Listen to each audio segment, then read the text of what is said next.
নমস্কার বন্ধুরা, আমি আকাশ।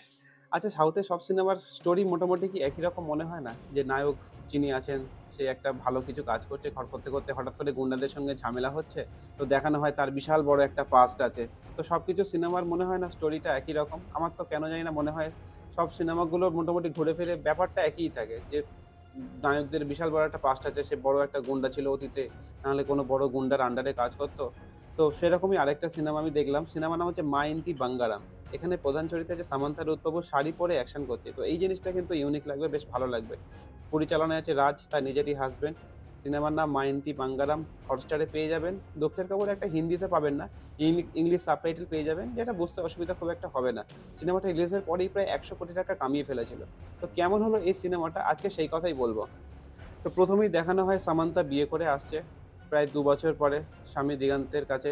অনিরুদ্ধ যার ক্যারেক্টারের নাম, আর সামান্থা রুথবাবু ক্যারেক্টারের নাম সারনা। সে বাড়িতে আসছে, তো আদর্শ বউ যেরকম করতে হয়, পুজো দেওয়া, রান্না-বান্না করা। তো সেই হিসাবে তাকে পরীক্ষা দিতে হয় সে কত ভালো পুজো দিতে পারে বা রঙ্গোলি করতে পারে, কত ভালো রান্না করতে পারে। তো এই নিয়ে সিনেমা একটু করে এগোচ্ছে। কমেডি বা ফ্যামিলি ড্রামা ১ম শুরুর দিকটায় থাকে। কিন্তু তারপরেই দেখানো হয় তার একটা বিশাল বড় পাস্ট আছে। তো সেই পাস্ট তার সামনে চলে আসে। তো অবশ্যই সেই পাস্টের সঙ্গে লড়াই করার জন্য তাকে নেমে পড়তে হয় মাঠে মারামারি অ্যাকশন করার জন্য। যেটা ট্রেলার দেখে মোটামুটি আমাদের কাছে ক্লিয়ার।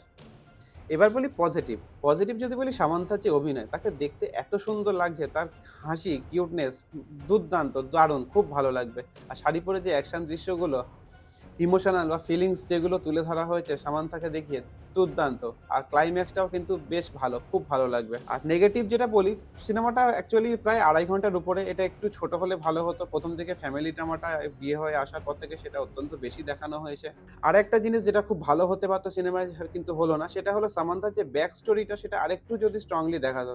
যে সে অ্যাকশন করছে বা অ্যাকশন শিখেছে, এগুলো তাকে শেখানো হয়েছে খুব সুন্দরভাবে। সো এটাকেও যদি দেখানো হতো সিনেমাটা আরো ভালো, মানে আরো বিশাল ভালো হতো। তো এট লাস্ট এটাই বলব, ফ্যামিলি অ্যাকশন ড্রামা আপনি এটা পেয়ে যাবেন, অবশ্যই দেখুন। শুধুমাত্র সামান্তার জন্য। অসাধারণ, খুব ভালো লাগবে। আমার ভিডিও ভালো লাগলে like, comment, subscribe my channel.